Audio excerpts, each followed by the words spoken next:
കഴിഞ്ഞ ദിവസം നമ്മുടെ വിദ്യാഭ്യാസ മന്ത്രി പറഞ്ഞു ഹോട്ടലാണെന്ന് കരുതിയ ആളുകൾ സ്കൂളിലേക്ക് ചെല്ലുന്ന ഒരു സാഹചര്യമുണ്ട് എന്ന്. ഇവിടെയും ഈ പറയുന്ന നമ്മൾ ശ്രീനിവാസിൻ്റെ ഒരു കോമഡി ഉണ്ടല്ലോ, ഹോട്ടലാണെന്ന് കയറി ബാർബർ ഷോപ്പിൽ കയറി ഒരു കട്ടിങ് ഷേവിങ്ങും പോരട്ടെ എന്ന രീതിയിൽ. അങ്ങനെ പറഞ്ഞു പോകുന്ന കാര്യത്തിനല്ല സർവീസ് കിട്ടുന്നത് എന്നുള്ളതാണ് യഥാർത്ഥത്തിലുള്ള കാര്യം. എന്നിട്ട് നമ്മൾ എന്തൊക്കെയോ കൈവരിച്ചു കഴിഞ്ഞു എന്ന് പറയുന്ന ഒരു ആത്മവിശ്വാസ പ്രകടനം മാത്രമായി പോകുന്നു എന്ന് പറയുമ്പോൾ അത് നമ്മൾ നമ്പർ 1 കുറ്റം പറയുന്നതിന് തുല്യമായി പോകും. ഇത് ഒരു വ്യക്തിയുടെ, ഒരു കുഞ്ഞിന് സംഭവിച്ച പിഴവായി പറയുന്നത് പരിമിതപ്പെടുത്തലാണോ? ഒരു കുഞ്ഞിനൊരു അനീതി ഉണ്ടായാൽ അത് ചോദ്യം ചെയ്യാൻ പാടില്ലേ? അത് എങ്ങനെ ഉണ്ടായി എന്ന് ചോദ്യം ചെയ്യുമ്പോഴല്ലേ ആ സംവിധാനത്തെ നമുക്ക് തിരുത്താൻ കഴിയുകയുള്ളൂ.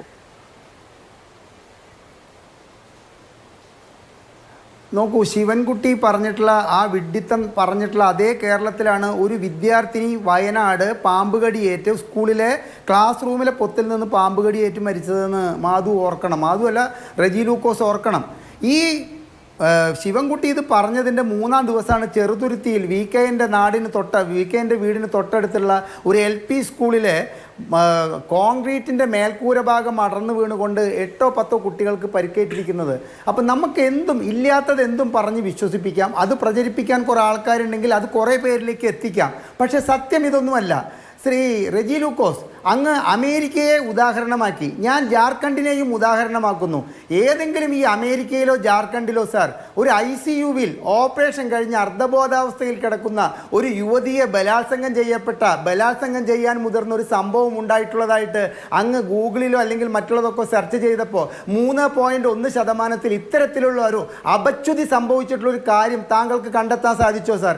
ഇവിടെ ഈ ചർച്ചയിൽ പങ്കെടുക്കുന്ന പാവപ്പെട്ട ഒരു യുവതി 21-22 ദിവസം ഈ സെക്രട്ടേറിയറ്റിന് മുന്നിൽ സമരം ചെയ്തിട്ട് നീതിക്ക് വേണ്ടി പൊരുതേണ്ട അവസ്ഥ ഈ അമേരിക്കയിലോ ജാർഖണ്ഡിലോ ഉത്തരാഖണ്ഡിലോ ഉണ്ടായതായിട്ട് അങ്ങേക്ക് കാണാൻ സാധിച്ചോ സാർ? സാർ റെജി ലൂക്കോസ്, താങ്കൾ മനസ്സിലാക്കുക, ഇവിടുത്തെ RCC എന്ന് പറയുന്ന ലോകത്തിലെ തന്നെ നമ്പർ 1 ക്യാൻസർ സെൻ്ററിൽ ചെല്ലുന്നവരോട് ഡോക്ടർമാർക്ക് 3-4 മാസമാണ് സാർ ഒരു സ്കാനിങ്ങിന് വേണ്ടിയിട്ട് ഡേറ്റ് കൊടുക്കുന്നത്.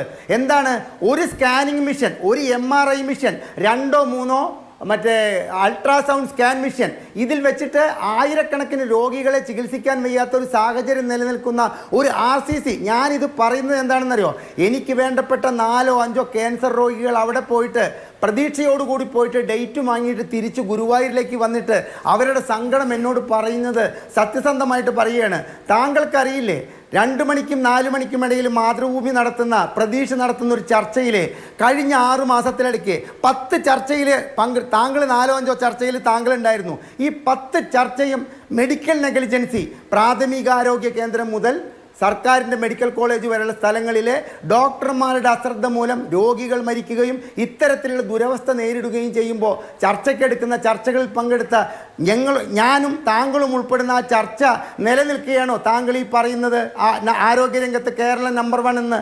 ഇനി താങ്കൾ മറ്റൊരു കാര്യം പറഞ്ഞു, മനോവീര്യം തകർക്കുന്ന. സാർ, ഒരു കുട്ടിയുടെ കയ്യിൽ ഒരു എക്സ്ട്രാ വിരൽ നീക്കം ചെയ്യാൻ വേണ്ടിയിട്ട് ചെന്ന കുട്ടിയുടെ ടങ് ടൈ ഉണ്ട് എന്ന് പറഞ്ഞിട്ടുള്ള ഒരു അപഖ്യാതി പറഞ്ഞു പരത്തിക്കൊണ്ട് ആ കുഞ്ഞിൻ്റെ ഓപ്പറേഷൻ മാതാപിതാക്കളുടെ സമ്മതം കൂടാതെ ചെയ്തിട്ടുള്ള കാര്യത്തിൽ ഇത്തരം ഒരു ചർച്ച വെച്ചതുകൊണ്ട് മനോവീര്യം തകരുന്ന ഒരു ചികിത്സാ സമ്പ്രദായവും ഒരു ഡോക്ടർമാരുമാണ് കേരളത്തിലെങ്കിൽ അതിനെ അംഗീകരിക്കാൻ സാധിക്കില്ല സാർ. അങ്ങനത്തെവർ നമുക്ക് വേണ്ട. ഒരു വില്ലേജ് ഓഫീസിലെ ഒരു വില്ലേജിൻ്റെ അസിസ്റ്റൻ്റ് 2 കോടി രൂപ കൈക്കൂലി വാങ്ങി വീട്ടിൽ വെച്ചപ്പോൾ നമ്മൾ ചർച്ച ചെയ്ത് കേരളത്തിലെ എല്ലാ വില്ലേജ് ഓഫീസർമാരും അത്തരത്തിലുള്ള കോടിപതികളായതുകൊണ്ടല്ല സാർ. അതുപോലെ തന്നെ ഒരു ഓട്ടോറിക്ഷ ഡ്രൈവർ ഒരു കൂലിത്തർക്കത്തിൻ്റെ പേരിൽ അസഭ്യം വിളിച്ചു പറഞ്ഞ ആ ഓട്ടോറിക്ഷ ഡ്രൈവറെ കുറ്റം പറയുന്നത് എല്ലാ ഓട്ടോറിക്ഷ ഡ്രൈവർമാരും മോശമായതുകൊണ്ടാണോ? അപ്പോൾ അവർക്കില്ലാത്തൊരു ആനുകൂല്യം ഡോക്ടർമാർക്ക് വേണമെന്ന് പറയുന്നത് അങ്ങേയറ്റം തെറ്റായ പ്രവണതയാണ്. ഇത് ചർച്ച ചെയ്യണം. നാളെ ഇനി ഇത്തരത്തിലൊരു കുട്ടി ഉണ്ടാകരുത്, ഒരു ഹർഷീന ഉണ്ടാകരുത്, ഒരു ICU പീഡന കേസിൽ വിലപിച്ചുകൊണ്ട് നടക്കുന്ന ഒരു സ്ത്രീ ഉണ്ടാവരുത് നമ്മുടെ നാട്ടിൽ. അതിന് ഇത്തരം ചർച്ചകൾ ആവശ്യമാണെങ്കിൽ അതിനെ എന്ത് തന്നെയായാലും എന്ത് വില കൊടുത്തും എന്നെ പോലുള്ളവർ അതിനെയാണ് സംരക്ഷിക്കുക.